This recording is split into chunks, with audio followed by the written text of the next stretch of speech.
The city of Seoul, a sprawling tapestry of neon and shadow, lay beneath a relentless winter rain that slicked the asphalt like spilled ink. High above the bustling streets, in a penthouse that felt more like a mausoleum of glass and steel than a home, Junho adjusted the cuffs of his bespoke Italian suit. He was a man etched in grayscale, his existence defined by the sharp lines of authority and the cold calculus of the underworld. As the head of the Cheonil Syndicate, Junho commanded armies of men, shifted market trends with a whisper, and possessed wealth that could buy entire city blocks. Yet, as he stared at his reflection in the floor-to-ceiling window, the man looking back was ghost-like, a hollow vessel adorned in expensive armor. The silence of the apartment was deafening, a vacuum that sucked the air from his lungs. Tonight, the solitude was unbearable. It was the anniversary of the day he had chosen power over family, a date that always gnawed at the edges of his sanity. He needed noise. He needed life. He needed to be where the people were, even if he could never truly be one of them. Junho descended into the city, his black sedan cutting through the traffic like a shark through water. He dismissed his driver and bodyguards at the corner, an uncharacteristic risk born of a desperate need to feel human, even for an hour. He walked toward the Golden Hearth, a legendary establishment known not for its exclusivity, but for its warmth, a place where steam rose from charcoal grills and laughter bounced off wooden beams. The air smelled of roasting garlic and caramelized meat, a sensory assault that made Junho's stomach turn with a hunger that wasn't just physical. He stepped into the foyer, the humidity fogging his rimless glasses. The hostess, a young woman harried by the Friday night rush, barely looked up from her ledger. When she finally did, she saw only a solitary man in a suit too sharp for the casual setting, his face a mask of impenetrable stoicism. She did not see a kingpin. She saw a disruption to her seating chart. "Table for one?" she asked, her voice clipped, scanning the packed room where families shouted and lovers clinked glasses. "I'm sorry, sir. We are at capacity for tables. We don't seat singles at the grills during peak hours. Perhaps the bar across the street." The rejection was mundane, bureaucratic, and utterly devastating. It stripped him of his title and left him as he truly was, a man who had everything, yet had no one to break bread with. He stood frozen, the humiliation burning hotter than anger, the golden light of the dining room feeling miles away, a paradise barred by his own isolation. He turned to leave, his hand gripping the cold brass handle of the door, ready to retreat back into the rain and the safety of his sterile world. The shame was a bitter pill, tasting of ash. He had not told himself it was loneliness. He had called it discipline. But the lie crumbled here, in the entryway. Just as he pushed the door open, a voice cut through the din. Not loud, but possessing a distinct, melodic clarity that anchored the chaotic room. "Excuse me, sir." Junho paused, his instincts flaring, hand twitching toward the concealed weapon beneath his jacket. He turned slowly. It was not a threat. It was a woman seated at a cramped table near the window. She was African, her skin glowing with a radiance that defied the dreary weather outside, her hair braided intricately against her scalp. She waved a hand, not with the manic energy of a fan or the seduction of a courtesan, but with the casual familiarity of a neighbor. This was Amara. At 28, she carried herself with a grace that suggested she had walked through fires and come out carrying water for others. She wore a simple, slightly worn yellow sweater that seemed to hold all the light in the room. Beside her sat a young girl, no older than 6, with wide, observing eyes that seemed to dissect Junho's soul in a single glance. Amara gestured to the empty chair opposite her, a chair piled with a coat and a child's backpack. "There's no need to go back out in that," Amara called out, ignoring the confused look of the hostess. "We have space." The grill is hot enough for 3-inch. The absurdity of the offer struck Junho silent. In his world, no one offered anything without a contract, a debt, or a threat. Kindness was a currency he had stopped trading in decades ago. He looked at the hostess, who shrugged, relieved to not have to deal with the awkward standing man. He looked back at Amara. Her smile was not a polite grimace. It was an open door. For the first time in 20 years, Junho did not calculate the risk. He simply let go of the door handle and walked toward the warmth. Sliding into the booth felt like crossing a border into a foreign country. The table was small, forcing a physical proximity that made Junho's pulse hammer against his ribs. The heat from the charcoal grill in the center of the table flushed his cheeks, or perhaps it was the unfamiliar sensation of being seen. Amara moved the clutter with efficient, unapologetic movements. "I'm Amara," she said, her voice rich and rhythmic, carrying the lilt of her heritage mixed with the clipped efficiency of soul life. "And this is Simi, the little girl." Simi did not smile immediately. She studied Junho with the terrifying intensity of a child who knows the world is not always safe. She held a plastic fork like a scepter. Junho stiffened, his hands resting on his knees under the table, hidden. "June," he lied, shortening his name, stripping it of the honorifics and terror attached to it.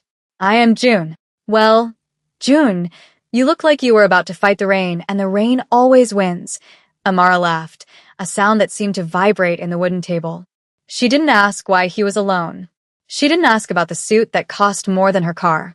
She simply used a pair of tongs to flip a strip of galbi on the grill, the meat sizzling violently. "You eat meat? Or are you a vegetarian who wandered into the wrong place?" The playfulness disarmed him. He found himself nodding, mute. She placed a piece of cooked beef onto a small plate and pushed it toward him.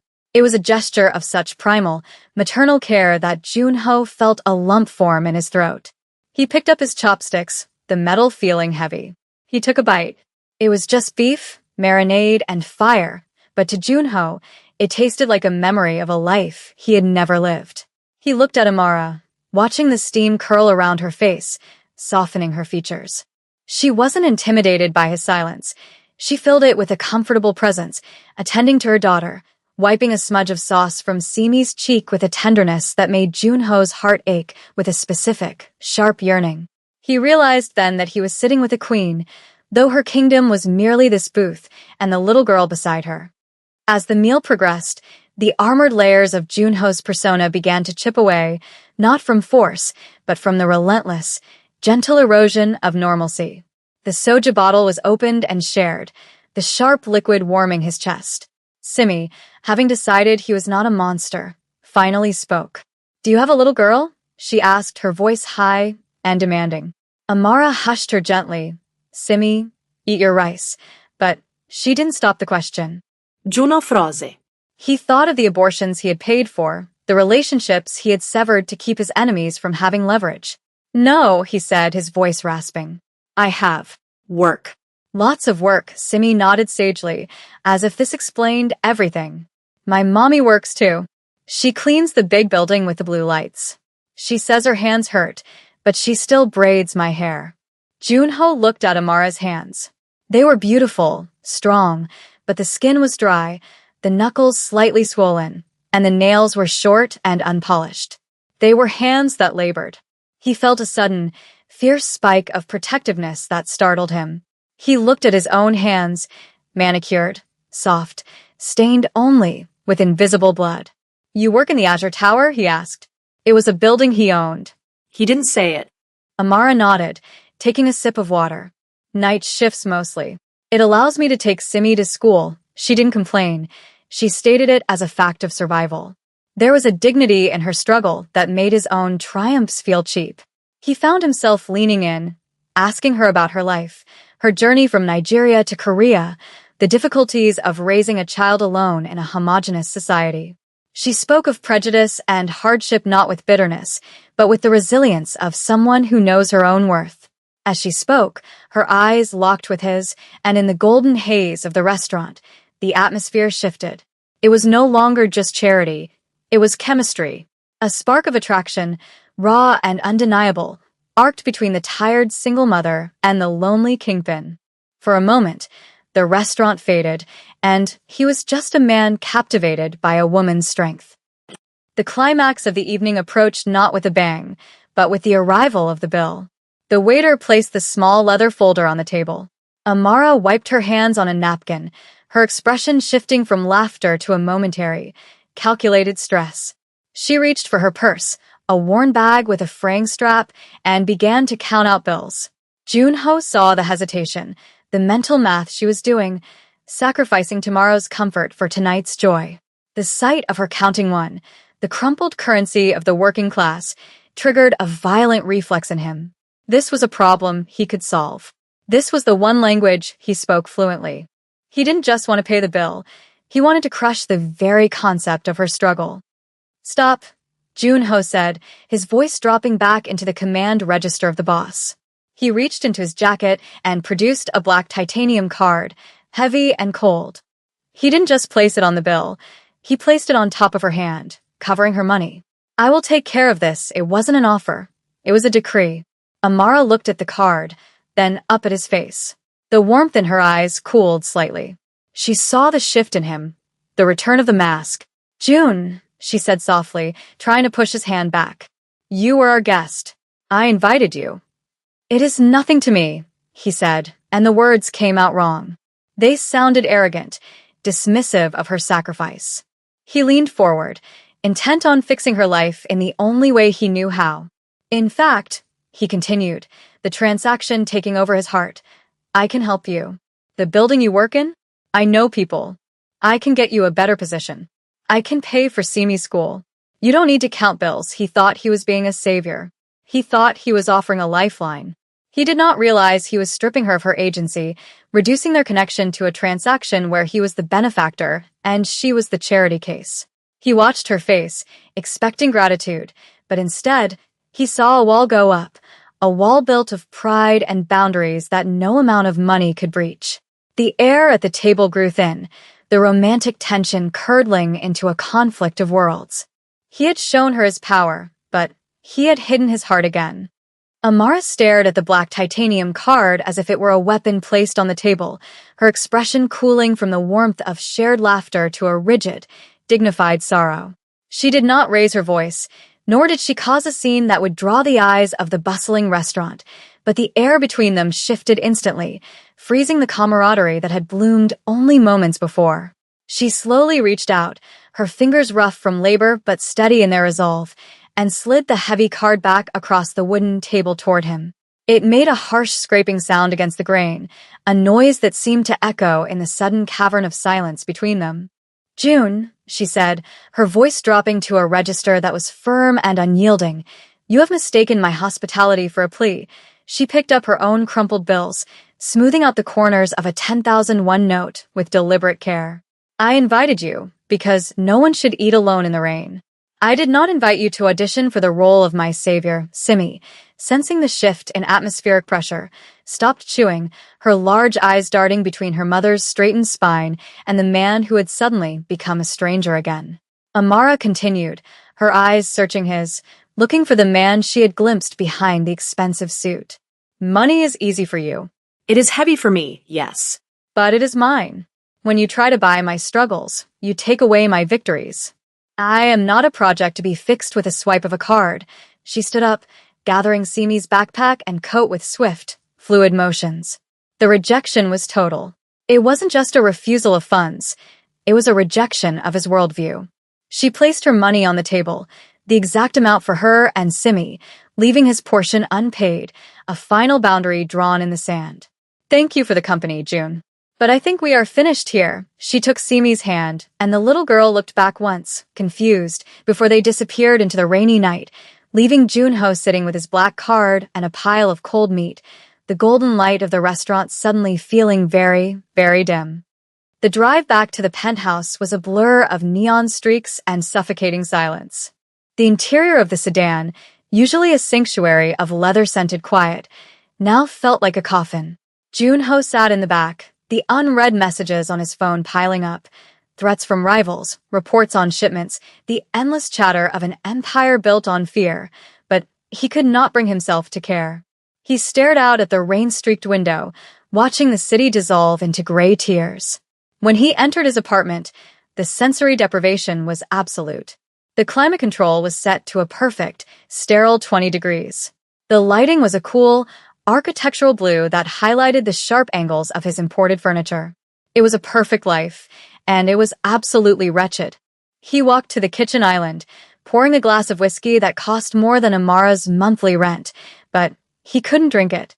He slammed the glass down, the amber liquid splashing over his hand. The sting of the alcohol against a small paper cut on his finger was the only thing that felt real. He looked around the vast, empty space. For years, he had told himself that this isolation was the cost of greatness, a noble sacrifice to keep the chaos of the world at bay. Now he saw it for what it was, a cage. He replayed the dinner over and over in his mind, dissecting his error. He had treated kindness as a transaction. He had assumed that because he had power, he had the right to dictate terms. He had offered her a golden cage to replace her struggle, not realizing that her struggle was the forge of her dignity. The hollow ache in his chest was not hunger. It was the realization that the boss had everything, yet the woman who cleaned his building had something he could not purchase, a soul that belonged to her and her alone. 3 days passed in a haze of distraction. Junho sat in boardrooms, his eyes glazed over as lieutenants discussed territory disputes in the Gangnam district. He signed death warrants and business deals with the same mechanical detachment. But on the 4th day, the paralysis broke. He found himself standing in the lobby of the Azure Tower at 3 a.m. The building was silent, a sleeping giant of glass and steel. He wasn't there to inspect the security or check the books. He was looking for a yellow sweater. He found the cleaning crew on the 14th floor, a team of women moving in rhythmic unison with mops and trash carts. He stayed in the shadows, watching. He saw her. Amara was there, pushing a heavy industrial polisher, her back bowed under the strain. She looked exhausted, stopping to stretch her spine, wincing slightly.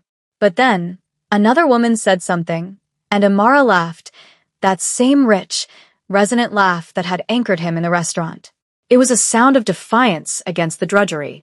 Junho stepped back into the elevator before he could be seen, his heart hammering. He realized he couldn't just walk up to her and apologize. Words were cheap, and money was offensive. He needed to speak a language she respected. He needed to speak in sweat and service. He did his research, not as a crime lord gathering intel on a target, but as a man seeking a map to redemption. He found out where she spent her Saturday mornings. It wasn't at a spa or a mall. It was at a dilapidated community center in the outskirts of the city, a place that provided daycare and meals for the children of foreign workers. On Saturday morning, the sky was a bruised purple, threatening snow.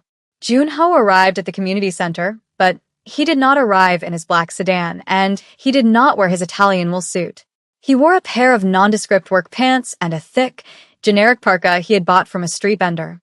He parked his car blocks away and walked. The center was a crumbling brick building with peeling paint and a leaking roof. Inside, it was chaos, children running, volunteers shouting over the din, the smell of cheap cleaning solution fighting the smell of damp plaster. He saw Amara across the room, organizing a chaotic pile of donated winter coats. She looked harried, her braids tied back, Simi clinging to her leg while she tried to work. Junho didn't approach her. Instead, he found the center's director, an elderly man overwhelmed by a broken radiator. "I'm here to help," Junho said, his voice quiet. The old man pointed him toward the kitchen, where a mountain of dishes from the breakfast rush sat in stagnant water. Junho, the man who had severed fingers for insults, rolled up his sleeves. He plunged his hands into the greasy, lukewarm water. For 4 hours he scrubbed. He scrubbed until his manicured fingernails were ragged, until his back ached in a way the gym never made it ache. He moved crates of vegetables. He fixed the hinge on the back door that wouldn't close. He worked with a silent, ferocious intensity, sweating through his cheap clothes, his ego dissolving with every menial task. He was not the boss here. He was just a pair of hands. It was past noon when the noise in the main hall quieted down for nap time. Junho was on his knees, tightening a loose bolt on one of the small, battered tables in the reading corner. He was covered in dust, a smudge of grease across his forehead, his hair unkempt. He felt a presence behind him and turned. Amara was standing there, holding 2 paper cups of instant coffee. She didn't look angry anymore. She looked stunned. She stared at his ruined hands, then up to his face, stripping away the context of who she thought he was. She saw the sweat. She saw the lack of pretense. There were no bodyguards, no black cards, no grand gestures of saviorhood, just a man fixing a table so a child wouldn't get hurt. You missed a spot, she whispered, a small, tentative smile touching her lips.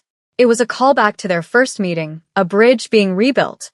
Junho stood up slowly, wiping his hands on his pants, feeling a vulnerability he hadn't felt in decades. The wrench was slippery, he replied, his voice hoarse. Amara stepped closer, the barrier of wealth and pride that had separated them dissolving in the dusty air of the center. She handed him the coffee. Their fingers brushed, the warmth of the cup transferring between them, a tactile connection that felt more electric than any business deal. Why? She asked simply. Because, Junho said, looking her in the eye, you were right. I don't know how to be a friend, but I am a fast learner, and I wanted to be where the warmth was. Weeks later, the winter began to recede, yielding to the fragile green of early spring. The golden hearth was busy again, the steam rising from the grills like incense offerings to the gods of hospitality. This time, there was no rain, and there was no waiting. Junho sat at the same table near the window, but the dynamic had shifted tectonically. He was not wearing a suit. He wore a soft cashmere sweater, sleeves pushed up, revealing a healing cut on his forearm from a renovation project. Amara sat across from him, radiant in a dress the color of terracotta. Simi was between them, happily dissecting a plate of grilled mushrooms, chattering endlessly about school. The conversation flowed like a river, natural and unforced. They didn't talk about his empire, which he was slowly, painfully divesting himself of, delegating the darkness to others so he could step into the light. They talked about Simi's reading list, about the leaking roof they had finally patched together, about the future. When the bill came, there was no battle for dominance. Amara placed her card on the tray. Junho started to reach for it, instinct flaring, but then he stopped. He looked at her. She nodded, a silent acknowledgement of their equality. He pulled his hand back and smiled, a genuine, eye-crinkling smile that transformed his stoic face. Next time is mine, he said. Deal, she replied. As they walked out into the crisp Seoul air, Junho took Simi's hand on one side, and Amara took the other. He was no longer the king of the underworld, isolated on his throne of ice. He was just a man walking a little girl to the car, tethered to the earth by love, finally having found the table where he belonged.